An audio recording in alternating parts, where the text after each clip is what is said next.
అయితే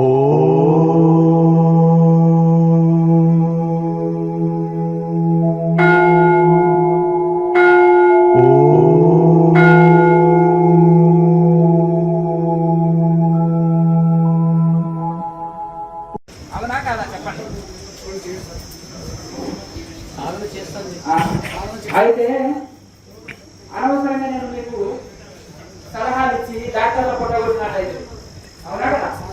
సాధన చేస్తేనే చేసిన తర్వాత ఇప్పుడే వచ్చిన చేస్తానికి ఇప్పుడే సలహా ఇచ్చినా అటువంటి ఈ రోజే వచ్చినావు కొన్ని రోజు రిజల్ట్ నాకు వచ్చిన నేను సాధన మీరు చెప్పినట్టు చేస్తున్నాను స్వామీజీ, ఏం చేస్తాను? ఆ మునగాకు పొడి ఉంది కదా, చెప్పినా కదా, మునగాకు పొడి బెల్లం తేనె రోజు కలుపుకొని రోజు వాడండి. డిస్కు ప్రాబ్లం, నడువు ప్రాబ్లం ఇవన్నీ పోతాయి. అక్కడ ట్రై చేసుకోండి, ఇది కూడా వాడండి. రామాయణం అనేది రాముడు సీత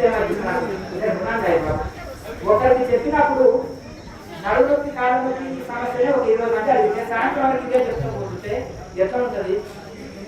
బాడీ పెయిన్స్, నడువు పెయిన్, డిస్క్ ప్రాబ్లం ఇదే చెప్పిన 5 నిమిషాలు చెప్పిన అది సబ్జెక్ట్ అట్లాగా చెప్పాను. కనెక్ట్ మనసు హృదయంలో ఉంటుంది, హృదయంలో మనసు ఉంటుంది, తిరిగి హృదయంలోనే రాయమవుతుంది, శ్వాస హృదయంలోనే ఉంటుంది, హృదయంలోనే రాయమవుతుంది. అయ్యా ఏమైనా నీకు మనసు లేదా, నీకు హృదయం లేదా అంటారు. హృదయం మనసు లేదా నీకు హృదయం లేదా అంటాం అంటే దయాకాశీయం లేదా, నీకు మనసు లేదా అంటారు, మనసు లేదా అంటారు. మనసు కూడా అక్కడ ఉంటుంది కనుక ఆ హృదయంలోనే శ్వాస ఉంటుంది, హృదయంలోనే రాయమవుతుంది. మనసు కూడా అక్కడ శ్వాసే మనసు, మనసే శ్వాస కనుక అది అక్కడే పుట్టింది, అక్కడే రాయమవుతుంది. రేఖలు అంటే కిరణాలు, 1000 కిరణాలు, సహస్ర కిరణాలు, 1000 కిరణాలు, సూర్యుడికి 1000 కిరణాలు. దీన్ని ఎట్లా కంట్రోల్ చేస్తాం? దీన్ని ఎట్లా కంట్రోల్ చేస్తాం? రిమోట్ తోటి, మరి ప్రాణాయామతో మనసుని కంట్రోల్ చేయొచ్చు.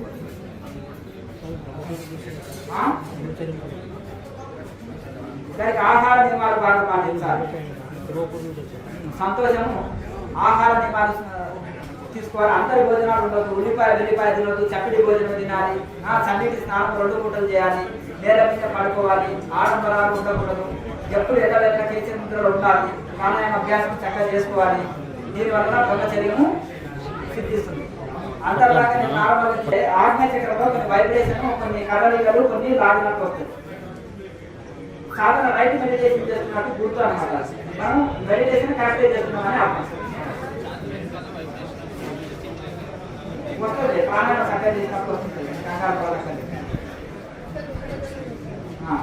ఇంకేమైనా డౌట్ ఉన్నాయా? థైరాయిడ్ ఉందా మీకు? చెక్ చేసుకో. థైరాయిడ్ ఉంటేనే శరీరం స్లోగా అవుతుంది, వేడి చేస్తుంది. ఏం లేదా? కొత్తిమీర జ్యూస్ బాగా రాదు, ధనియాల జ్యూస్ రాదు, అల్లము వామ ఉంటుంది కదా, కూరలో ఇది చేసుకో. అందరూ మనం తినలేదు మీ కూర. 1 కేజీ వామ ఏం చేస్తామంటే కొంచెం వేయించి పౌడర్ చేయి, ఒక డబ్బలు నింపి పెట్టుకో. నీ కూరలో 5 స్పూన్లు వేసుకో. ఇంకా కారం వేయకు, అది కారం ఉంటుంది, ఇంకా కారం వేయకు. ఇంకా 4 స్పూన్లు వేసుకొని అందులో జీలకర్ర మామూలు వేడి చేసుకున్నాం. దానికి మళ్ళీ ప్రత్యామ్నాయంగా జీలకర్ర కూడా 1 స్పూన్ వేసుకో. ఇది కూల్ చేస్తుంది కనుక. అలాగే అల్లము బాగా వేసుకో మీ కూరలో. సపరేట్ పెట్టుకో, నీ కూర అందరూ తినలేదు అర్థమైందా? అందులో లేకపోతే సపరేట్ వండుకోండి, కొంతకాలం సపరేట్ వండుకోవాలి. ఇవన్నీ జీలకర్ర పొడి ఎక్కువ వేసుకో, జీలకర్ర పొడి, వామ పొడి, అలాగే అల్లం ఎక్కువ వేసుకో, కొత్తిమీర ఎక్కువ వేసుకో, ధనియాల పొడి వేసుకో. ఇవన్నీ వేసుకుని ఆహారం తింటే శరీరంలో నీరు రాదు. మునగాకు, బెల్లం, షుగర్ ఉందా? మునగాకు పొడి, బెల్లం, తేనె ఒకే దగ్గర కలిపి పెట్టుకొని రోజు 4 స్పూన్లు తిని శరీరంలో నీరు తీసేస్తుంది. చక్కగా సాధన బాగా చేయి. సాధన చేయకుండా ఉంటే ఇది కాదు, సాధన బాగా చేస్తుంది. షుగర్ ఆల్రెడీ వీడియోలు 10 వీడియోలు ఉంటాయి. కేఎన్సీ ఛానల్ ప్లేలిస్ట్లో షుగర్ వీడియోలు ఉంటాయి. అవి పౌడర్ చేసి నీళ్ళలో కానీ మధ్యలో కానీ తాగండి, కంట్రోల్ అవుతుంది. డాక్టర్ సలహా తప్పకుండా పాటించాలి. క్రియేట్ చేస్తూ కూడా మెడిసిన్ వాడాలి. తొందరగా క్యూర్ అవుతుంది. తర్వాత మెడిసిన్ తోటి అవసరం ఉంటుంది. ఆయుర్వేద మెడిసిన్ బెస్ట్, ఎందుకంటే సైడ్ ఎఫెక్ట్ రావు. 2 రోజులు వాడి సూటబుల్ అయితే ఆయుర్వేద మెడిసిన్ బెస్ట్. యోగకు ఆయుర్వేదకి కనెక్షన్ ఉంటుంది. యోగా ప్రకృతి సహజం. ఎరుకల్స్ ఆకులతో తయారైన ఆయుర్వేదంలో ప్రకృతి సహజం. షుగర్ పేషెంట్ తీసుకోండి, మధ్యలో తాగండి.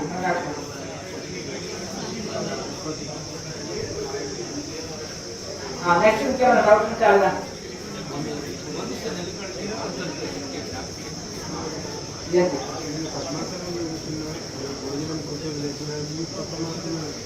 కష్టాన్ని వచ్చారా? మహాముద్ర బాగా చేయండి, నడుము నొప్పి పోతుంది. మహాముద్ర బాగా చేయండి, క్రియా బాగా చేయండి, ప్రాణాయామం చేయండి, మహాముద్ర బాగా చేయండి.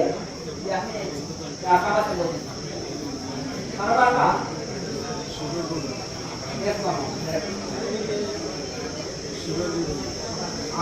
షుగర్ సంబంధించిన అక్కడ ఉన్నాయి. హెల్త్ టిప్స్ అని ఉంటాయి, అక్కడ చూసుకోండి.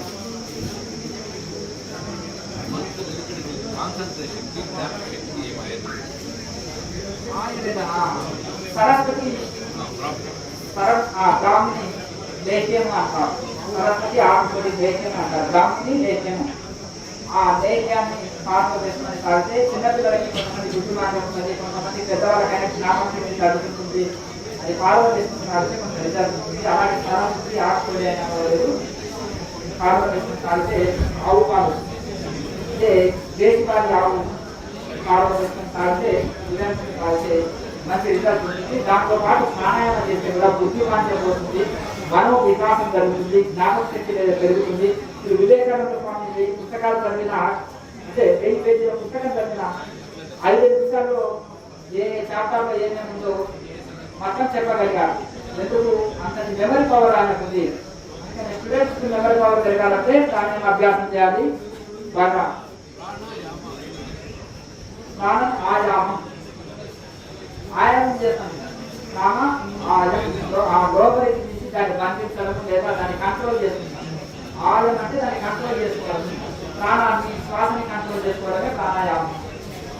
కనుక అదేవిధంగా ఉచ్ఛ్వాస నిశ్వాస తీసుకొని వెళ్ళేది ఉచ్ఛ్వాస లేకపోతే ప్రాణం తీసుకునే ప్రాణం వదిలేదు అపానం. ఉచ్ఛ్వాస నిశ్వాస. మరి ఉచ్ఛ్వాస నిశ్వాస అనగా ప్రాణ ఆయం అనేది ప్రాణాయామ రుద్రాక్ష. శ్వాసని జీవించడం అంటే తీసుకోవడం ఎక్కువసేపు, వదలడం ఎక్కువసేపు, జీవించడం దాని కూడా ప్రాణాయామం అంటారు. లేకపోతే కుకరం చేసేదాన్ని కూడా ప్రాణాయామం, బంధించడానికి కూడా ప్రాణాయామం అంటారు. కనుక అదే కలిస్తేనే ప్రాణాయామం అంటారు. లేదంటే ఉచ్ఛ్వాస నిశ్వాసం అంటారు. కొండపిండి ఆకుని మిక్సీ పట్టాలి. ఉలో పిండిని నల్ల ఉలో పిండిని రెండింటిని మిక్స్ చేసి జ్యూస్ చేసుకొని రోజు కొన్ని రోజులు తాగితే మంచి రిజల్ట్ ఉంటుంది. కిడ్నీ సమస్య రాకపోతే అన్ని కాలంలో తొలివాన వరకు వస్తుంది. అది లేదంటే మునగాకు రసాన్ని పెరుగులో తాగాలి.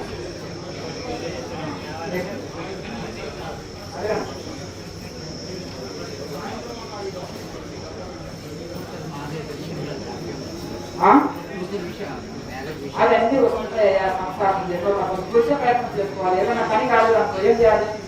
ఏదైనా ఐటమ్ దొరకకపోతే వదిలేసావా, ఒక శాపం తిరిగి కూడా తెచ్చుకోవాలి కదా. ఇది కూడా మన స్వరాకున్నంత వరకు తిరగాలి తిరగాలి తిరగాలి ప్రయత్నం చేయాలి. బంధువులతో చెప్పాలి, మ్యారేజ్ దూరంలో తెచ్చుకోవాలి, తిరగాలి ప్రయత్నం చేయాలి. తొందరపడకుండా ఖచ్చితంగా చూడాలి.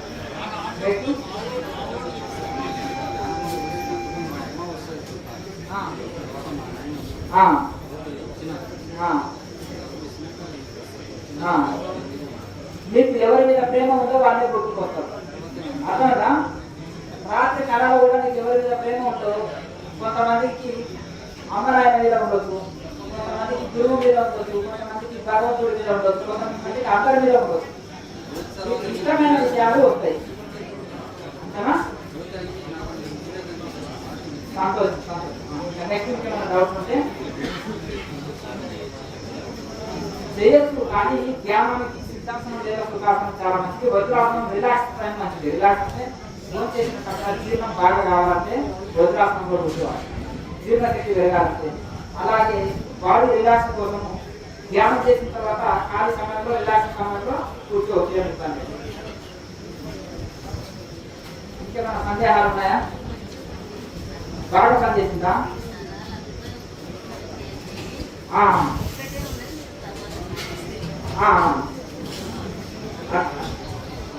ఒకవేళ అవకాశం ఉంటే అదే షాపులో దొరుకుతుందేమో ప్రయత్నం చేసి చెప్పుకో. అదే డబ్బులు ఇక్కడ లేనట్టున్నాయి, అయిపోయినట్టున్నాయి మొత్తం. అది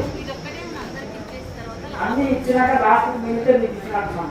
అందరికీ ఫ్రీగా పంచినాం కొన్ని మెడిసిన్. సరే సంప్రదించాలి, డాక్టర్ సంప్రదించాలి. సాధన బాగా చేసుకోవాలి. సాధన చేసుకుంటే కంట్రోల్ అవుతాయి, అన్ని కంట్రోల్ అవుతాయి.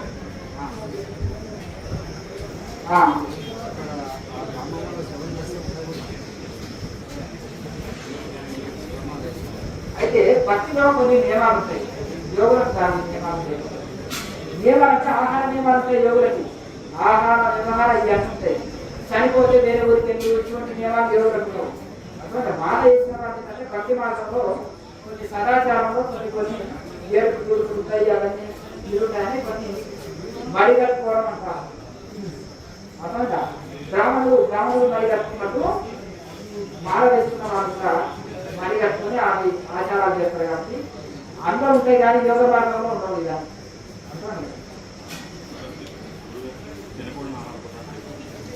వెల్లిపాయ ఉల్లిపాయ తినద్దు, మసాలా వస్తువులు తినద్దు, మాంసం తినకూడదు. ఏ మాంసం అయినా గుడ్డు కూడా తినద్దు, వైన్ తీసుకోవద్దు, సిగరెట్ తీసుకోవద్దు, గుట్కా తంబాకు ఇటువంటి వ్యసన పదార్థం తీసుకోవద్దు, డ్రగ్స్ వాడద్దు, నశ ఇచ్చే పదార్థాలు వాడకూడదు, శరీరానికి ఉద్రేకాన్ని ఇచ్చే పదార్థాలు వాడకూడదు, ఎక్కువ వేడి చేసేవి, ఎక్కువ ఫ్రిడ్జ్ వస్తువులు చేసుకోకూడదు. ఫ్రిడ్జ్ వస్తువులు ఏంటివి? తమ కూడా ఆహారం. గుర్తు పెట్టుకోండి, ఫ్రిడ్జ్ ఐటమ్స్ ఐస్ క్రీమ్లు కానీ, ఫ్రిడ్జ్ లో పెట్టే కేకులు కానీ, ఫ్రిడ్జ్ లో పెట్టారు కదా, ఫ్రిడ్జ్ లో పెట్టే కేకులు, ఐస్ క్రీమ్లు, అలాగే ఫ్రిడ్జ్ లో పెట్టే ఐటమ్స్ అన్ని కూడా ఏంటివయ్యా? సమూహ ఆహారం. అలాగే ఓవెన్ లో పెట్టి చేస్తారు రజోగుణ పదార్థాలు. మసాలాతో కూర్చున్న పిజ్జాలు, బర్గర్లు, ఇవి మసాలాతో చేస్తారు కదా, అవన్నీ బేకరీ ఐటమ్స్ కూడా అన్ని రజోగుణ పదార్థాలు. అర్థమైంది కదా? కాచిపోయింది సజ్జానం ఫ్రిడ్జ్ లో పెట్టుకొని తింటే తమోగుణాకులు. అర్థమైందా? మసాలాలు మాంసం తినే వాళ్ళు రజోగుణాకులు. అర్థమైందా? యమనియమాలు అహింస, సత్య, అస్థేయం, బ్రహ్మచర్యం, అపరిగ్రహ, యమః, సంతోష స్వాధ్యాయ నియమన. అసలు యమనియమాలు పాటించండి అని అంటారు యోగులు. అసలు యమనియమాలు అంటే ఏంటిది? క్వశ్చన్ ఇప్పుడు. యమనియమాలు అంటే యమము సాధించిన వాడు యమలోకంలో యమధర్మరాజుతో భయం లేదు. యమను సాధించిన వాడు అర్థం కదా. నియమం పాటించిన వాడికి స్వర్గలోక ప్రాప్తి లభిస్తుంది. అర్థం కదా నియమం. అయితే ఈ యమం పాటించిన వాడు యముడి పైన జయం వచ్చినట్టే. అదేంటిదైనా యముడి పైన జయం రావాలంటే ఏం చేయాలి? యమధర్మరాజుని జయించాలంటే మార్గం లేకుండా కలియుగంలో యమం పాటించండి. దాని పేరు యమము. యమం అంటే ఏంటిదయ్యా అంటే అహింస, సత్య, అస్థేయ, బ్రహ్మచర్య, అపరిగ్రహ, యమః. అర్థం కదా. అహింస అంటే మధుమాంసాలని తినకుంటేనే అహింస అనకుండా మన మాట చేత, చూపు చేత, కర్మ చేత ఏ జీవికి హాని కలగకుండా జీవించాలి. ఓ స్టూడెంట్ ఉన్నాడు, మరి ఒక టీచర్ ఉన్నాడు. మరి స్టూడెంట్స్ ని మందలించకపోతే చదవడు కదా. మరి అలానే నేను మందలిస్తే అతను హృదయం గాయమైంది కదా అంటే ఇక్కడ కుదరదు. అర్థం కదా. కొన్ని ఆధ్యాత్మిక సమస్యల్లో తప్పు చేసే వారిని నేను కటాకటి ఖండిస్తుంటాను. అయ్యో మీరు జోగులు కదండి, మీరు యమనియమాలు పాటిస్తారు కదండి, అట్లా కటువుగా పలకరాదు కదండి, మేము దొంగతనం చేస్తాం మీరేమనొద్దు. అర్థం కదా. మేము వ్యభిచారం చేస్తాము, గురుజీలుగా చలామవుతాం మీరేమనొద్దు. అంటే నాకు కుదురుతారా? వాత పెట్టవలసిందే, వాత పెట్టవలసిందే. ఎందుకు? శంకరాచార్య వాత పెట్టలేదా? అందరికీ పెట్టలేదా? మరి ఈ ప్రపంచంలో అన్నింటినీ ఖండిస్తూ అద్వైత ధర్మాన్ని స్థాపించాలి కదా. కాపాడికము, తాంత్రికము ఈ అన్నింటినీ నిషేధించాలి కదా. అట్లా నా మతమే గొప్ప, నాట మతమే గొప్ప అని శైవులు, వైష్ణవులు, సాక్షికేయులు, వైష్ణవులు అట్లా కొట్టుకొని తలలు వదిలిపోయినాయి. చనిపోతుంటే యుద్ధము జరిగితే ఆయన వచ్చేసి వీటిని అన్నింటినీ శరణమతాలు శాస్త్ర సమ్మతమే, పంచాయతన విగ్రహాలు గుర్తించండి, ఇవన్నీ ఒకటి ధర్మం ఏర్పాటు చేశారు. కనుక మనము మన స్వార్థం కోసం పరాదేశ ఆశించు అనవసరంగా ఇతరులను ఇబ్బంది పెట్టాలి. పాపం అర్థం కదా. ఇది తప్పు ఇది ఒప్పు అని కటాకండిగా చెప్తే ఇది ఇది ఇది కాదు. ఒక శిల్పం కావాలంటే బండరాయిని ఎన్నో చెప్తారు, కానీ శిల్పి శత్రువు కాదు. బండరాయిని కూడా శిల్పం చేయగలుగుతాడు ఒక శిల్పి. ఒక అజ్ఞానిని కూడా జ్ఞానం చేయగలుగుతాడు ఒక గురువు. ఒక రత్నాకరుడిని కూడా వాల్మీకి చేశాడు నారద మహర్షి. అర్థం కదా. ఒక చదువురాని కబీర్ని కూడా రామానంద స్వామి ఒక ఋషిని చేయగలిగాడు. అట్లా ఒక అజ్ఞాని కాకుండా వాడిని కూడా ఒక జ్ఞానం చేయగలుగుతాడు గురువు. గురువు తనంతవాన్ని చేస్తాడు, తండ్రి ఉన్న ఆజ్ఞని ఇస్తాడు, కానీ గురువు తనంతవాన్ని చేస్తాడు అంటుంది కబీర్ దాసు. కనుక అహింస అంటే మనం ఉద్దేశపూర్వకంగా కష్టగట్టి లేకపోతే స్వార్థంతో ఏ జీవినైనా హింసించకూడదు, మధుమాంసాలు తీసుకోకూడదు. తినేవాడు ఉంటే కోసేవాడు వస్తాడు, తిన్నవానికి కోసిన వానికి అమ్మిన వానికి చెప్పిన వానికి 4 విధాల పాపం ఉంటుంది. అట్లా బాధించుకుంటారు పాపం. హింస చేయని వాడు కూడా ఆ భాగం పంచుకుంటాడు. హింస చేసేవాడు, చేయించేవాడు, ప్రేరేపించేవాడు, డబ్బులిచ్చి చేయించేవాడు, ఇవన్నీ భాగాలు పంచుకుంటారు. కనుక మాట చేత, చూపు చేత, కర్మ చేత ఏ జీవికి అపకారము చేయకుండా జీవించడమే అహింస అంటారు. కనుక అలాగే అహింస సత్యమే పలకాలి. మరి సత్యం పడితే ప్రపంచంలో జీవించలేము కదా. మా ఆవిడ మాకు అన్నం కూడా పెట్టదా అనుకోండి, అర్థమైందా? అలాగే మీ దగ్గర డబ్బులు ఉన్నాయి, ఒక స్వార్థమైన మిత్రుడు వచ్చాడు, డబ్బులు లేవన్నాం అనుకో అబద్ధం ఆడినట్టు. డబ్బులు ఇచ్చామనుకు ఉన్నాయనుకో వాడు పీడిస్తాడు, ఇవ్వవలసి వస్తుంది, మొహమాటంతో. ఇస్తే నీకు డబ్బులు తిరిగి రావు. మరి మీరు ఏమి చేయాలి? ఇట్లా బ్రతకం స్వామి మీరు స్వాములు బాగా చెప్తారు, మేము మన సంసారంలో మాకు తెలుస్తుంది ఆ బాధలు ఏంటిదో. అదేమో కానీ ఆధ్యాత్మికంలో ఉన్న వాడికే దెబ్బ కొడతాడు, ఆధ్యాత్మికంలో లేని వాడు కటువుగా ఉంటాడు, మొదటికే ఎగరగొడతాడు. వాడు అసలు దగ్గర కూడా రాని వాడు వచ్చినా కానీ మెల్లగా అబద్ధాలు చెప్పి తప్పించుకుంటాడు. కానీ ఆధ్యాత్మికంగా ఉన్న వాళ్ళు దయా దాక్షిణ్యం కలుగుతుంది కాబట్టి వీళ్ళకే టోపీ. ఎవరు ఏ చెప్పలు అప్పులు తీసుకున్నారు ఎగ్గొట్టే దాంట్లో ఏడుస్తుంటారు. అర్థంగా ఒక ఆమె ఇంతవరకు చెప్పింది చూడండి, డిప్రెషన్లోకి వెళ్ళింది. అప్పుడు నుంచి డిప్రెషన్ కానీ ఆమె యోగం అని చెప్తుంది. అర్థమైంది కదా. చూడండి, నేను ఎంక్వైరీ పెడితే డబ్బులు బాగా ఇచ్చింది, డిప్రెషన్ లోనైంది, వస్తారు డబ్బులు. ఎందుకంటే వీళ్ళకు దయా దాక్షిణ్యం, కైండ్ ఈజ్ గాడ్. దయనే దయగల ఉదయంగా దైవ నిలయం అంటారు Vivekananda Swami. Kind is God అంటారు ఆయన. మరి అయితే ఎలా అంటే ఒక జింకని వేటగాడు బాణం కొట్టాడు. బాణం కొట్టినప్పుడు జింక ప్రాణాపాయంలో ఉంది, చనిపోయే స్థితిలో ఉంది. పరిగెత్తుతుంది, ఒక ఋషి కుటీరంలోకి వెళ్ళిపోయింది. ఆ ఋషి తపస్సులో కూర్చున్నాడు. చిన్న కుటీరం, గట్టి కుటీరం, గుడిస. అందులోకి వెళ్ళి ఆ ఋషి అనేది తాగుతున్నది. అహింసా ప్రతిష్ఠిత అంటారు కదా. ఆ ఋషుల దగ్గరికి వెళ్తా ఈ జీవరాశులు కూడా వెనక తాగుతున్నది. ఆ వేటగాడు ఏం చేశాడు, ఇంకో బాణం తీసుకొని పరిగెత్తుతున్నాడు. దానిక ఎటెళ్ళింది అని చూస్తున్నాడు. ఈ ఋషికి డోర్ పెట్టుకోడు కదా, మనకు డోరులో ఆయన ఏమాస్తుంది అని డోర్ పెట్టుకుంటాడు. డోర్ లేకుండానే ఆ కుటీరంలో కూర్చొని ధ్యానం చేస్తున్నాడు. అయ్యా స్వామి వారు, ఇక్కడ ఒక జింక ప్రాణాపాయంలో వచ్చింది, బాణం కొట్టినాను, ఇక్కడ పరిగెత్తుకుంటూ వచ్చింది, ఇక్కడ ఏమైనా వచ్చింది మీరేమన్నా చూసారా అన్నాడు. ఆయన కొద్దిగా బహిర్ముఖం కలిగింది. ఆయన వచ్చి జింక వచ్చి తగిలినప్పుడు కొంచెం చూశాడు, దాని వెనకనే దాక్కున్నదంటే. మరి ఆయన ఇక్కడే ఉంటాడు, ఆయన వెనక దాక్కున్నదంటే ఇంకో బాణం కొడతాడు, చచ్చిపోతుంది. అట్లా నాకు తెలియదు ఆయన అంటే అబద్ధం అవుతుంది, అసత్య దోషం వస్తుంది. మరి ఏం చేయాలి అని ఆయన ఏం చెప్పాడు, ఆయన కళ్ళు చూశాయి కానీ మాట్లాడవు, నోరు మాట్లాడుతుంది కానీ చూడలేదు. కళ్ళు చూశాయి మాట్లాడవు, నోరు చూసింది కానీ చూడలేదు. నోరు మాట్లాడుతుంది కానీ చూడలేదు, కళ్ళు మాట్లాడలేవు, నోరు చూడలేదు అని దీన్ని రివర్స్లో తిప్పి 4 సార్లు అంటే ఈ స్వామికి ధ్యానం ఎక్కువ చేసి మైండ్ పోయినట్టుంది అనుకొని పిచ్చోడు అయినట్టుందని ఆయన దారిలో వెళ్ళిపోయాడు. అప్పుడు ఆయన జింక ప్రాణాన్ని రక్షించాడు. ఆయన అసత్యం పలకలేదు, జింక ప్రాణాన్ని రక్షించాడు. ఈ సమాజంలో మీరు జీవించాలంటే ఆధ్యాత్మికంలో దయగలిగి ఉన్న వాళ్ళు ఈ విధంగా తెలివిగా జీవించండి. ఒకసారి వరాల స్వామి తపస్సు చేస్తున్నాడు. ఎవరు ఆ కాలంలో ₹1, ₹2 పెట్టిపోతారు కదా దక్షిణ. పెట్టిపోయినప్పుడు ఏం చేసేవాడు, అన్నదానానికి వినియోగించేవాడు. అప్పుడు తిరుపతి కొండ మీద గంజాయి సాగులు బాగుండేవాడు, గంజాయి తాగేటోడు. అప్పుడు ఏం చేసేది అంటే మర్యాద స్వామి వచ్చేసి మాకు డబ్బులు ఇవ్వవా అని అడిగేది. డబ్బులు ఇస్తే ఏం చేస్తారు, గంజాయి తాగి లేట్ చేస్తారు. మీరు ఇచ్చింది దేనికోసం, అన్నదానాల కోసం. వచ్చిన వాళ్ళకు కొండ మీద ఏం పెట్టారు కాబట్టి ఆ స్వామి ఒక మనిషిని పెట్టి అందరికి వచ్చిన వాళ్ళకు అన్నదానం చేసేవాళ్ళు, ఈయన సమస్యలు ఉండేవాళ్ళు, ఈయన కోసం వచ్చిన వాళ్ళు. అలా మరి ఏం చేయాలి? లేవంటేనేమో ఉన్నాయి, ఈయన దగ్గర డబ్బులు ఉన్నాయి, లేవంటే కష్టం. మరి ఉన్నాయంటే ఆ సాగులు అడిగి ఇవ్వాలి, ఇవ్వకపోతే రాత్రి పూట కొట్టైనా లాక్కుని వెళ్ళొచ్చు, అడిగితే కదా అపూర్వకాలం. మరి ఏం చేయాలి? మీకు ఇచ్చుటకు లేవు అన్నారు అంటే ఇక అన్నదానానికి ఏదో ఫిక్స్డ్గా డిపాజిట్ చేయబడ్డాయి, మీకు ఎక్స్ట్రా డబ్బులు లేవు, ఎక్స్ట్రా డబ్బులు లేవు అన్నట్టుగా మీకు ఇచ్చుటకు లేవు నాయన అన్నారు. అసలు అయిపోయాయి. గంజా గారి ఆరోగ్యం పాటు చేసుకుంటాడు, డబ్బులు వేస్ట్ చేస్తాడు, ప్రజాధనం చేసి సద్వినియోగం చేసేది. అవునా? కనుక తెలివిగా మాట్లాడు, తెలివిగా ముందు, తెలివిగా మెదులు సమాజంలో. 32 కళ్ళ మధ్యలో నాటకం ఉంటుంది.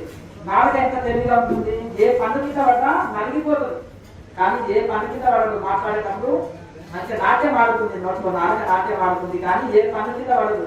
ఏ పన్ను కింద పడ్డా నలిగిపోతుంది. కనుక ఈ విధంగా తెలివిగా సమాజంలో మీరు ఉండండి, ఆధ్యాత్మికంగా ఉంటూ, కానీ అమాయకులుగా ఉండకు. రామకృష్ణ పరమహంస అంటారు, భక్తులుగా ఉంటూ అమాయకులు పోయి అంటారు. ఏంటంటే ఒక పాత్ర తీసుకురాని ఆయన వంట చేయకంటే చిల్లులు పడ్డ పాత్ర తెచ్చాడు. ఏమైనా తెలివి లేదు, చిల్లులు పడ్డ పాత్ర తెచ్చాడు ఆయన అంటే షాపువాడు ఇదే మంచిదని ఇచ్చాడు స్వామి అన్నారు. ఒరే నాయన వాడు సేలింగ్ కోసం అట్లే చెప్తారు, సేలు కానీ మూల పడ్డది, రంధ్రాలు ఉన్నది, అదే ముందరేస్తాడు, ఇదే బ్రాండెడ్ అంటారు, వాడి వ్యాపారి అట్లే అంటారు. నీ తెలివి ఏమైంది? నువ్వు 1-2 సార్లు టెస్ట్ చేసి తెచ్చుకోవాలి కదా అని అన్నారంట. కనుక భక్తులుగా ఉంటుందని అమాయకులుగా తక్కువ అని అంటారు. కనుక మీరు కూడా ఆధ్యాత్మిక వ్యక్తిగా ఉంటుంది, దయ కలిగి ఉంటుంది, కానీ అమాయకులుగా ఉండకూడదు, గుడ్డిగా దేన్ని నమ్మకూడదు, దేని పాలు కాకూడదు. అట్లా కనుక తెలివిగా మెలగాలనేది దీంతో అర్థమైంది అనుకుంటారు. కనుక ఏం చేయాలి? అసత్యం పలకకూడదు అనే దానికి అర్థమైంది కదా. సత్యమే పలకాలి, సత్యవంతంగానే జీవించాలి. మరి ఆధ్యాత్మికంలో వచ్చి కూడా డ్రామాలు చేస్తూ ఇంకా డ్రామా జీవితం కడితే లాభం లేదు. అహింస సత్య ఆస్తేయం. ఒక పెన్ను కూడా ఒకరు ఎవరైనా ఉండాలనుకోండి, వారికి తెలియకుండా వాళ్ళు ఒక పెన్ను కూడా తీసుకోకూడదు. ₹1 పెన్నే కదా అని అనుకోకూడదు. ఆ ₹1 విలువైందన్నా కానీ ఇతరులకు తెలియకుండా వాళ్ళ వస్తువు తీసుకుంటారు. దొంగతనం కిందికి వస్తుంది, కిందికి వస్తుంది. కనుక అది దొంగతనం చేయకూడదు. ఏదైనా సరే చిన్న వస్తువే కదా, ఇది చిన్న వస్తువు తీసుకుంటే ఏమవుతుంది అనకూడదు. వాళ్ళ పర్మిషన్ తీసుకొని తీసుకోవాలి, వాళ్ళని అడిగి తీసుకోవాలి. ఏదైనా మీకు అవసరం ఉంటే అడిగి తీసుకోవచ్చు, అది తప్పు లేదు. అస్థేయం బ్రహ్మచర్యం అంటే మనసా వాచా కర్మణ సాధ్యమైనంత వరకు గృహస్థ బ్రహ్మచర్యం చెప్పబడదు. గృహస్థ బ్రహ్మచర్యం. ఋషులంతా మరి సంసార జీవితంలో ఉన్నారు, సంతానోత్పత్తికి కలిసి ఉండేవారు. అర్థమైంది కదా. సంతానం జరిగిన తర్వాత వాళ్ళకి మోహం తగ్గుతుంది. ఒక ఋతువు అనేది ఇచ్చాడు కదా భగవంతుడు.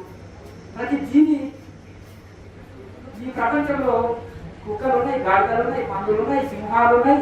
సింహానికి సంవత్సరానికి ఒక ఋతువు పాటిస్తుంది, మిగతాప్పుడు బ్రహ్మచర్యం పాటిస్తుంది. అందుకనే సింహంలో అంత పరాక్రమం ఉంటుంది. అర్థమైందా? సింహము కళలోకి వస్తే ఏనుగుల గుంపు కూడా చనిపోతాయి. ఏనుగు కళలో సింహం వస్తే చనిపోతుంది. సింహము ఏనుగు కాలు లాగా ఉంటుంది. కరెక్ట్ సింహం మీద ఏనుగు కాలు పెడితే నలిగిపోతుంది సింహం. కానీ సింహంలో ఎంత పరాక్రమం ఉందంటే అది చక్కగా గాలిలో జంపు చేసిందంటే కుంభస్థానే కొడుతుంది. అర్థమైంది కదా. ఆ ఏనుగు కుంభస్థం అంటే తెలుసు కదా, భూపురం అంటారు. అక్కడ ఉండే రక్తాన్ని వేడి రక్తాన్ని గుంజి పడేస్తుంది. అందుకనే ఏనుగుకి చాలా భయం సింహం అంటే. కనుక సింహంలో అంత పరాక్రమం ఎందుకు వచ్చింది, ఏనుగులో అంత పెరిగితానం ఎందుకు ఉంది చెప్పండి. చెప్పండి. ఏనుగుకు నిగ్రహ శక్తి లేదు. నిగ్రహ శక్తి ఉంటే అనుగ్రహ శక్తి ఉంటుంది. అర్థమైంది కదా. ఏనుగుకు విగ్రహ శక్తి లేదు కనుక ఆ యొక్క సింహం ముందర అది ఓడిపోతుంది. సింహం బ్రహ్మచర్యం పాటిస్తుంది, 3 సంవత్సరాలకు ఒకసారి సంసారం చేస్తుంది. అర్థమైంది కదా. ఒక్కటే కొడవ వేస్తుంది, 10 మంది పిల్లలు వేస్తుంది, కానీ అది కుక్కలు అడిసినా కానీ భయపడతాయి. అవునా? 10 పిల్లలు 10 వేసుకుని చేసినప్పుడు ఏం చేస్తుంది, కుక్కలు అడిసినా భయపడిపోతాయి, తల్లి పారిపోతుంది. అవునా కదా. కనుక ఆ విధంగా ఆ సింహంలో అంత పరాక్రమం. అలాగే ప్రతి జంతువు కూడా బ్రహ్మచర్యం పాటిస్తుంది, ఒక మనిషి తప్ప. మనసులో ఒక ఋషులు దేవుడు తప్ప. ఒక ఋతువు ఉంటుంది కదా, సంవత్సరానికి జంతువులకు ఒక ఋతువే, పక్షి కానీ జంతువులు కానీ. అవునా? సంవత్సరానికి ఒకటే ఋతువా? కుక్కలు చూడండి, సంవత్సరానికి ఒకటే ఋతువు. మన మనిషి వస్తాయా కదా చూడండి, పక్షులు చూడండి, ఏదైనా సరే కానీ ఒక ఋతువు లేకుండా ప్రవర్తించేవాడు ఒక మానవుడు ఒకడే. కనుకనే బాడీది మైండ్ది శరీరంలో శక్తి లేదు, మైండ్లో పవర్ లేదు, అన్ని రోగాల పుట్ట శరీరం అవుతుంది. తిండి కంట్రోల్ లేదు, ఏది కంట్రోల్ లేదు, బాడీ కంట్రోల్ లేదు, మైండ్ కంట్రోల్ లేదు. మనుషులకు ఒక ఋతువు లేకుండా ప్రవర్తించేవాడు మనిషి ఒకటే. కనుక ఎప్పుడైతే బ్రహ్మచర్యం నశించిందో శరీరం రోగాల పుట్టగా మారిపోయింది. ఆయిల్ అయిపోతే బండి నడుస్తుందా? పెట్రోల్ వేస్తున్నావు, పెట్రోల్ అంటే తిండి, పెట్రోల్ అంటే ఏంటిది? భోజనం. అప్పుడు ఆయిల్ పోయించే వాళ్ళకి ఆయిల్ పోయించనక్కర్లేదు, సపరేట్ ఒక ఆయిల్ చేంజ్ చేపిస్తారా? బండి సర్వీస్ చేసినప్పుడు ఆటోమేటిక్ ఆయిల్ చేంజ్ చేస్తారు. ఆయిల్ అంటే అదే ఇంధనం. పెట్రోల్ ఉన్న ఆయిల్ చేంజ్ బండి నడవదు, అర్థమైంది కదా? ఎప్పుడైతే ఆయిల్ తక్కువైందనుకో వృద్ధాప్యం వచ్చేస్తుంది, అర్థమైందా? రోగాలకు శరీరం అవుతుంది. కనుక ఆ వయసులో ఉన్నప్పుడు నడుములో బలం, చిన్నప్పుడు పాదాల్లో బలం, వయసులో ఉన్నప్పుడు నడుములో బలము, ముసలి వాడికి నాలుగులో బలం. అంటేనే గుడిసెలో ముసలోని గురువుడు అంటారు. ముసలోళ్ళు ఎప్పుడు గురువుతూనే ఉంటారు. మా కోడలు తినరు, మా కొడుకు తినరు, వీరు తినరు, మేము ఇంత బతికినాము, అర్థం చేసినాము, మేము ఇంత పెద్దగా చేసినాం, ఈ సంసారాన్ని వేస్ట్ చేస్తున్నాం, డబ్బులు ఇది జడగొట్టున్నారు. ముసలోళ్ళు పిల్లలు ఎప్పుడు గురువుతూనే ఉంటారు. అవునా? పట్టణాలలో అమలు ఎందుకంటే భయపడతారు, కానీ పల్లెటూరు అంటే ఎప్పుడు గుర్తుకుంటారు. కనుక నాలుగలో బలం ఉంటుంది. అప్పుడు ఏం చేయలేరు కదా, శరీరంలో బలం లేదు, ఏ పని చేయలేరు. కానీ నాలుగలో బలం ఉంటుంది కాబట్టి సాయంకాలం మాట్లాడాలన్నా ముచ్చట్లు పెడతారు ముసలోళ్ళు. నలుగురు ముసలోళ్ళు కలిసారనుకో, ఇక ఈయన వయసులో చరిత్ర ఆయన చెప్పుకుంటారు, ఆయన వయసులో చరిత్ర ఈయన చెప్పుకుంటారు. ఇక ఈయన ఎంత కష్టపడ్డాడు, ఏం సంపాదించారు, ఎంత ఓల్టేజ్ ఏమో చూసుకోండి, ఇక అంత డాటా తీసుకుంటారని వరల్డ్ మొత్తం. అంటేనే నాలుగలో బలం ఉంటుంది ముసలోళ్ళకి. కనుక ఈ విధంగా మనుషులకి కనుక సాధ్యమైనంత వరకు గృహస్థులు గృహస్థ బ్రహ్మచర్యం చేయించిన వాళ్ళకు యమలోక బాధలు యమాన్ని సాధించిన వాళ్ళకు యమలోక బాధలు ఉండవంట. అర్థమైందా? ఈ యమాన్ని పాటించకపోతే యమలోక బాధలు వస్తాయి గుర్తులు. కనుక యమాన్ని పాటించాలి. అహింస, మాట చేత కానీ, చూపు చేత కానీ, కర్మ చేత కానీ ఏ జీవికి అపకారం జరగకుండా చూసుకోవాలి. మరు మాంసాలు తినకూడదు. అహింస. సత్యాన్ని పలకాలి. మనస వాచ కర్మ త్రికర్మాల కోసం సత్యమే పలకాలి. సత్యం. అస్తేయం, ఇతర వస్తువులు తెలియకుండా తీసుకోకూడదు, దొంగిలించకూడదు. బ్రహ్మచర్యం సాధ్యమైనంత వరకు గృహస్థులు గృహస్థ బ్రహ్మచర్యము, సన్యాసులు అయితే సంపూర్ణ బ్రహ్మచర్యం, నైష్టిక బ్రహ్మచర్యం పాటించాలి. ఇక అయ్యో గృహస్థులం కదా అని గుండెలో రాయేసినట్టు నిగ్రహ శక్తి కలిగి ఉండాలి కొంత గృహస్థులు అనేది. ఇక్కడ భార్యాభర్తలు ఇద్దరు సాధకులైనప్పుడు అండర్స్టాండింగ్ ఉంటుంది, అవగాహన కలిగించుకోవచ్చు, చర్చించుకోవచ్చు. దీంతో గొప్పతనం ఏంటి, ఋషులు ఎట్లా జీవించారో వాళ్ళ లైఫ్ ని మనం ఆదర్శం ఇన్స్పైర్ అవ్వాలి. అలాగే అపరిగ్రహ, మనకు అవసరం నుంచి వస్తువులు స్వీకరించకూడదు, అనవసరం స్వీకరించకూడదు, అవసరాన్ని నుంచి స్వీకరించకూడదు. అందులో ఇంకా గృహస్థులకు ఎక్కువ చెప్పబడ్డది. అపరిగ్రహము ఇంకా ఎక్కువ పాటించాలి వాళ్ళు. కనుక దీంతో మన పుణ్యం రచించదు, ఎంత తీసుకుంటే తప్ప పుణ్యం రచిస్తుంది. కనుక ఈ 5 యమం పాటిస్తే యమలోక బాధలు ఉండవు. మనిషికి యమధర్మరాన్ని యమలోకాన్ని జయించవచ్చు. కనుక ఇంకొకటి నియమం అంటే శౌచ సంతోష తపస్వాధ్యాయ ఈశ్వర విధానాన్ని నియమ. గదుల నియమంలోని కూడా మన క్రియాయమంలో కొన్ని వచ్చినాయి. స్వాధ్యాయ ఈశ్వర విధానం ఉన్నాయి కదా ఈ క్రియాయమం. కనుక శౌచ అంటే శుచి శుభ్రంగా ఉండాలని చెప్తుంది. శుచి అంటే ఏంటి, నేను 3 సార్లు స్నానం చేస్తాను, దీంతో ఇలా కాదు. బయట తోమడం కాదు, లోపల కూడా తోమాలి. లోపల ఎట్లా తోముతామంటే అన్నారు. అతను లోపల ఎట్లా శుద్ధి చేస్తాం, బయట బట్టలు ఉత్తిన బట్టలు కడతాము, మంచిగా స్నానం 2 పూటలు చేస్తాము. కానీ మరి లోపల ఎలా ఉదయాన్ని ఎలా శుద్ధి చేసుకోవాలి? శుద్ధి అంటే ఇక్కడ బాహ్య శుద్ధి, అంతర్శుద్ధి అని 2 ఉంటాయి.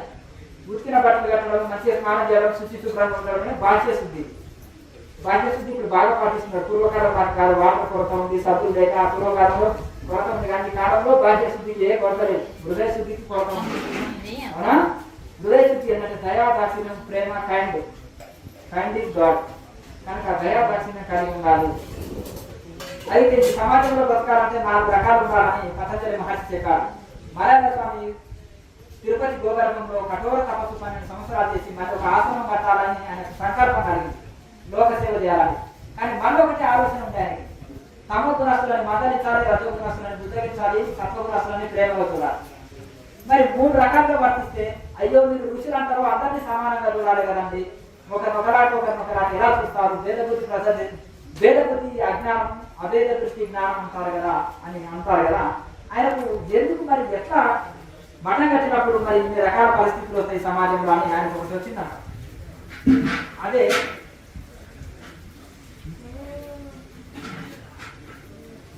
ముదితము, మైత్రి, కరుణ, ముదితము, ఉపేక్ష ఈ 4 కలిగి ఉండాలన్నారు. మైత్రి, కరుణ, ముదిత, ఉపేక్ష. మైత్రి అంటే తనతో సమాన గుణాలు ఉన్న వాళ్ళతో సేవ చేయాలన్నమాట. బుద్ధులు రాయేసిన మన సేవ వచ్చింది ముఖం పైన పడుతుంది. అజ్ఞానులతో సావాసం చేసినామనుకో, ఫ్రెండ్షిప్ చేసినామనుకో, నేను ఎప్పుడు గుర్తు కొట్టాలని చూస్తాడు, మాస్టర్ ప్లాన్ చేస్తాడనమాట.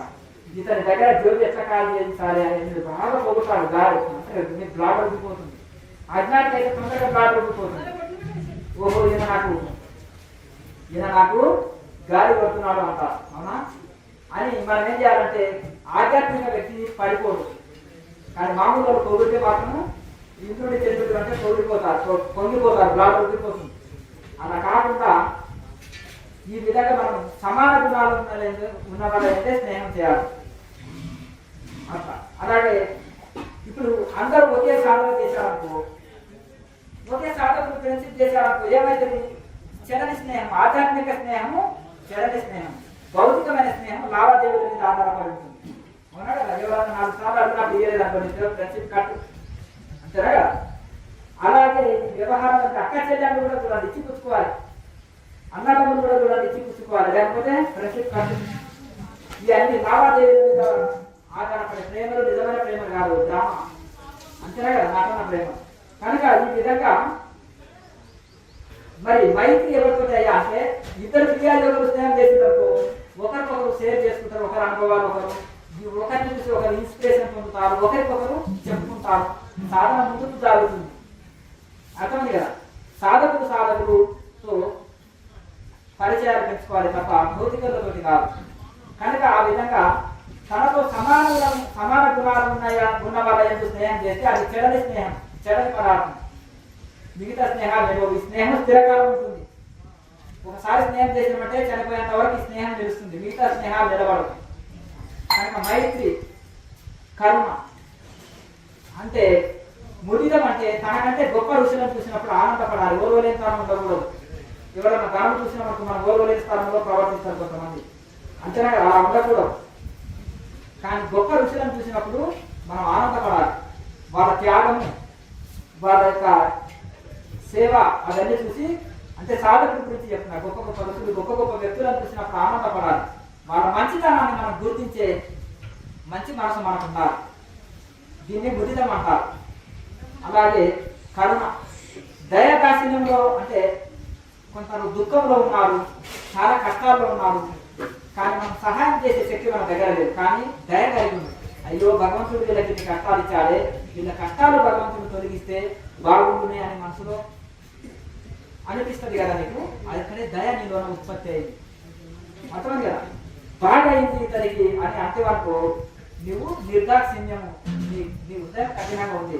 బాగా అయింది ఇతనికి ఇంకా డబల్ కావాలి కష్టం అంటారు కదా, అది హృదయం కాఠిన్యం ఉన్న వరకు అలా అనిపిస్తుంది. అయ్యో భగవంతుడు వీళ్ళకి నీ కష్టాలు ఇచ్చాడు, కష్టాలు తొలగిస్తే బాగుండును అంటే ఆ దయ అయ్యేది. ఆ దయతోటి కూడా నీకు కొంత పుణ్యం వస్తుంది. ఎందుకంటే అక్కడ దయా దాక్షిణ్యం కలిగి ఉండాలి. ఒకవేళ సహాయం చేసే శక్తి ఉంటే చేయాలి, చేయలేకున్నా కనీసం దయానన్నా కలిగి ఉండాలి, సానుభూతి అన్నా తెలియజేయాలి. కనుక తర్వాత ఉపేక్ష అంటే బురదలో రాజేస్తే ముఖానికి తిరుగుతుంది. అర్థమైందా? ఒక గేదె బురద రాసుకొని పోయినప్పుడు అన్ని గేదెలకు చూసేస్తుంది, అవునా? అలా కనుక దుష్టులతో స్నేహం చేయకూడదు. ఉపేక్ష, ఉదాసీనత కలిగి ఉండాలి. ఉదాసీనత అంటే ఏంటి? వాళ్ళకి సలహాలు ఇవ్వము, వాళ్ళ జోలి వినము. ఉపేక్ష కలిగి ఉంటారు, ఉదాసీనత అంటారు. దేన్ని పట్టించుకోకుండా ఉంటారు, దీన్ని ఉదాసీనత అంటారు. అంటే దుష్టుల యందు ఉదాసీనత కలిగి ఉండాలి, దేన్ని పట్టించుకోరు. వాళ్ళ మీద మంచి అభిప్రాయం లేదు, చెడు అభిప్రాయం లేదు. ఉదాసీనంగా ఉండడం అంటారు.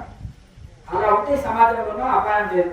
అపాయంగా సమాజంలో కష్టం అంటే జీవించడం, ఫ్యామిలీలకు ఇంకా కష్టం అండి అంటారు. ఈ 4 లక్షణాలు కలిగి ఉండాలి. ఒక సన్యాసి సమాజంలోకి వచ్చి ఆశ్రమాలు కట్టవచ్చు, ఒక గృహస్థ జీవితంలో ప్రపంచంలో హాయిగా జీవించవచ్చు. ఏది పతంజలి మహర్షి సాధనలు ఎట్లా మెరగాలి అనే దానికి పతంజలి మహర్షి చెప్పిన మైత్రి, కర్మ, ముదిత, ఉపేక్ష ఈ 4 ఎక్కడ అప్లై చేయాలి, ఏది ఎక్కడ అప్లై చేయాలో అక్కడ అప్లై చేయాలి.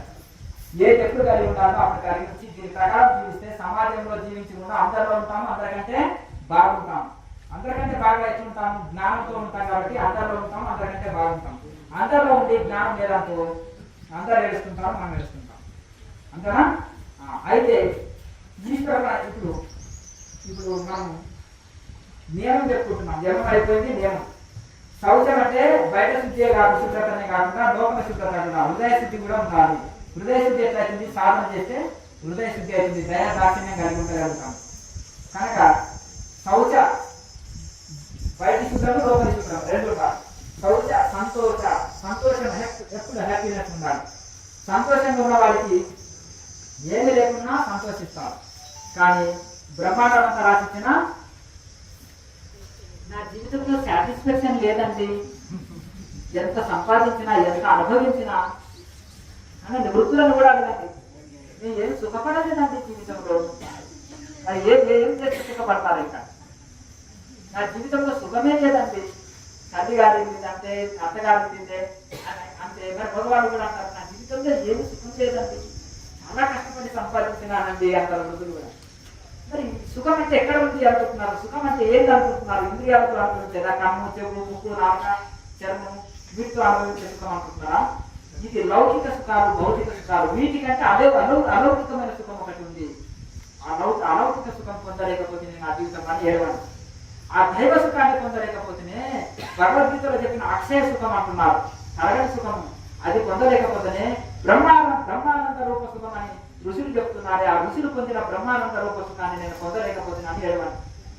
కానీ భౌతిక సుఖం కోసం ఏడవకండి, అమృతం కోసం ఏడవండి, జావ కోసం కాదు.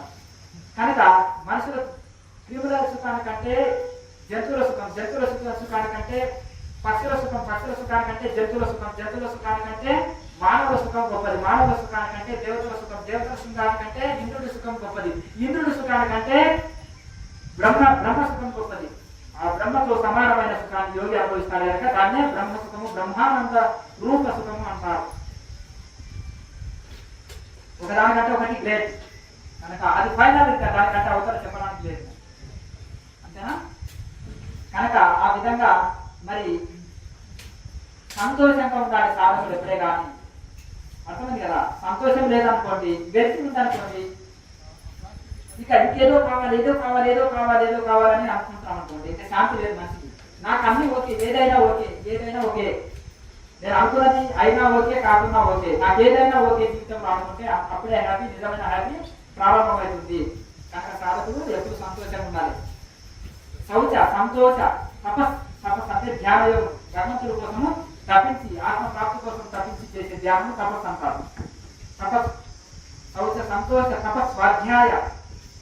స్వాధ్యాయం అంటే ఆత్మానాత్మ విచారణ, వేదాంత విచారణ. ఆత్మేది అనాత్మేది, నేను కన్ను కాదు, చెవు కాదు, ముక్కు కాదు, నేను శరీరం కాదు, ఇంద్రియాలు కాదు, ఒకటి తీసేసి నేను ఆత్మ చైతన్యాన్ని, నేను అన్ని యుగాల్లో ఉంటా, అన్ని కాలాల్లో ఉంటా, ఆత్మకు మరణం లేదు కనుక నాకు జన్మ మరణాలు లేవు, సుఖ దుఃఖాలు లేవు, అన్ని కాలాల్లో ఉంటా కనుక నేను శరీరం కాదు కనుక నాకు అటాచ్మెంట్ డిటాచ్మెంట్ లేవు, నాకు ఇక్కడనే పొందిన ఈ సంపద ఇక్కడనే వదిలిపెట్టాలి, శరీరం కూడా ఇక్కడనే పొందిన ఇక్కడనే వదిలిపెట్టాలి అని ఈ శరీరం మీద వ్యామోహం వదులుతాము.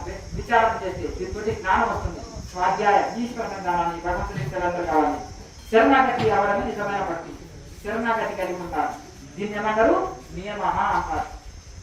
లోపల బయట శుచి శుభ్రంగా ఉండాలి. సంతోషంగా ఉండాలి, ఎదురు సంతోషంగా ఉండాలి. సంతోష తపస్సు నిరంతరం తప్పించి చేసే ధ్యాన యోగాన్ని చేయాలి. ఆత్మప్రాప్తి కోసం తప్పించి చేసే ధ్యానం చేయాలి. స్వాధ్యాయము విచారణ చేయాలి, వేదాంత విచారణ చేయాలి.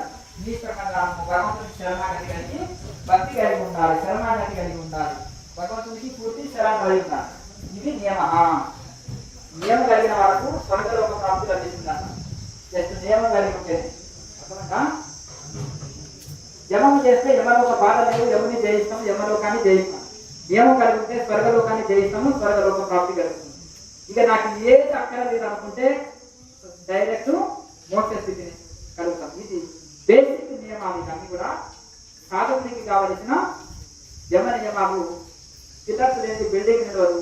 మన సాధన అష్టాంగ యోగం అనే బిల్డింగ్, ఈ సాధన అనే బిల్డింగ్, ఎన్లైటైన్మెంట్ అనే బిల్డింగ్ ని నిలవాలంటే ఈ పిల్లర్స్ అనేది యమ నియమాలు, ఇవి తప్పకుండా ఉండాలి. ఋషులు ఏమో ఇలా చెప్తే వివేకానంద స్వామి అష్టాంగ యోగాన్ని ఎంతో డెవలప్ చేశారు. మరి అలాగే ఇంకా ఎందరో మహానుభావులు పరమహంస యోగాన్ని, క్రియా యోగాన్ని వరకు మొత్తం డెవలప్ చేశారు. మరి ఈ ఋషులంతా ఇదిగానే చెప్పుకుంటే నియమాలు, ఏ నియమాలు వద్దు, ఏ రూల్స్ వద్దు, ఎత్తనం వద్దు, ఏదైనా తిను ఎత్తనం ఉందో అని తప్పుదారు పట్టిస్తున్నారు. అలా ఎప్పుడు చేయకూడదు. అర్థమైందా? అట్లా ఈ విధంగా మీరు చక్కగా ఇంకా అందరూ భోజనం చేసుకుంటే దాని ప్రార్థన భోజనం లేట్ అయిందని ఇంతసేపు సత్సంగా చెప్తున్నాం.